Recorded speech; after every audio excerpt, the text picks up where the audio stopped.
যোৱা কালিৰ পৰা এখন নতুন নাটক আৰম্ভ কৰা হৈছে। শ্যাম কানু মহন্ত উচ্চতম ন্যায়ালয়ত কেনেকৈ যাব পাৰে?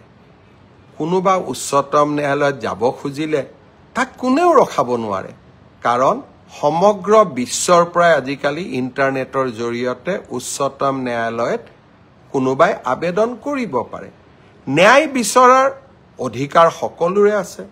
মই মুখ্যমন্ত্ৰী এগৰাকীয়ে কেনেকৈ মানুহক বাধা দি ৰাখিম যে আপোনালোক উচ্চতম ন্যায়ালয়ত নাযাব? কিন্তু উচ্চতম ন্যায়ালয়ত শ্যাম কানু মহন্তই কি আবেদন কৰিলে যে অসম পুলিচৰ ওপৰত মোৰ বিশ্বাস নাই, SITৰ ওপৰত মোৰ বিশ্বাস নাই, ৰাজ্যখনৰ টপ এক্সিকিউটিভ অৰ্থাৎ মুখ্যমন্ত্ৰীৰ ওপৰত মোক বিশ্বাস নাই। মোক কাক লাগে? মোক CBIক লাগে। এই কথাখিনিয়ে যোৱা 5 দিন আগৰ পৰা কোনে কৈ আহিছে?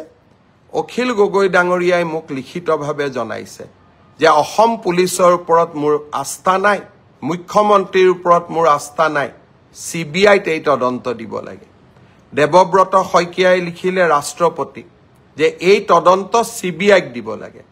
আৰু এতিয়া শ্যাম কানু মহন্তই লিখিলে যে এই তদন্ত CBIক দিব লাগে। এয়া কাকতলীয়া সংযোগ নে এয়া এক প্ৰকাৰ ষড়যন্ত্ৰ তাক মই নাজানো, কিন্তু শ্যাম কানু মহন্ত, অখিল গগৈ, দেৱব্ৰত শইকীয়া কোনেও অসম পুলিচক বিশ্বাস নকৰে।